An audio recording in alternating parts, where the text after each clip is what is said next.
You've gotten into into Bitcoin, learning about it. Why do you feel like you want to share stuff about Bitcoin? This is true for everyone, by the way. Please listen to this. If anyone's ever telling you about Bitcoin, that means they really like you.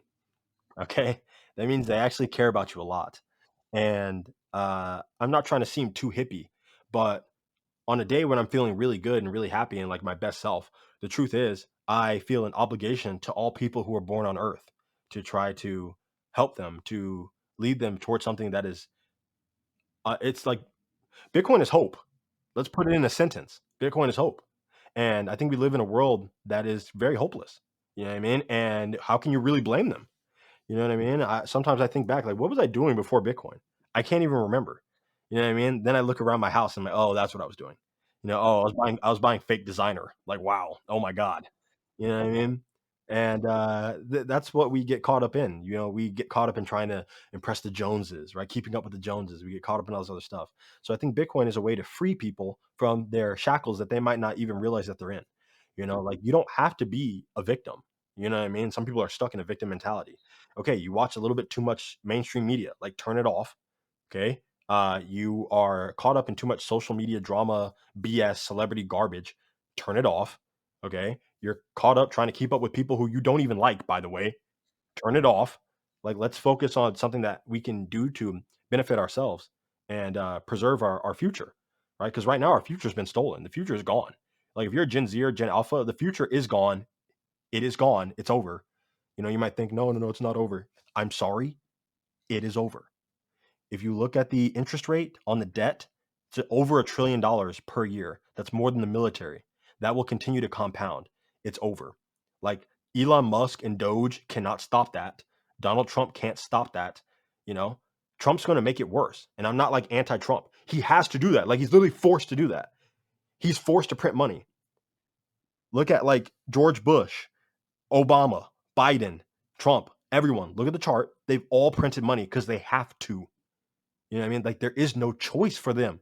Maybe they want to stop it too. Maybe deep down they do want to stop it. They cannot. The only thing that can give us a little bit of hope to change this system where we have so much fake money, so much credit, so much debt is to get into a new system that is not based on debt. It's not based on credit. It's based on equity. It's based on value. You actually put in work and use value to produce Bitcoins. That's the paradigm shift. It costs nothing to make dollars.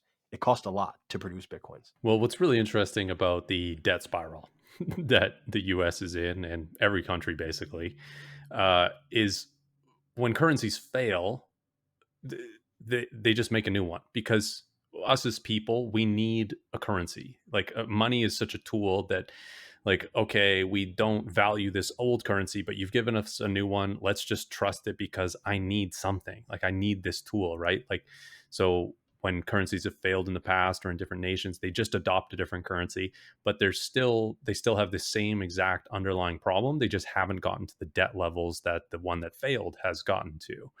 And Bitcoin is truly the first real way of getting out of that. Like, we see the debt spiral coming, we see the collapse of currencies coming.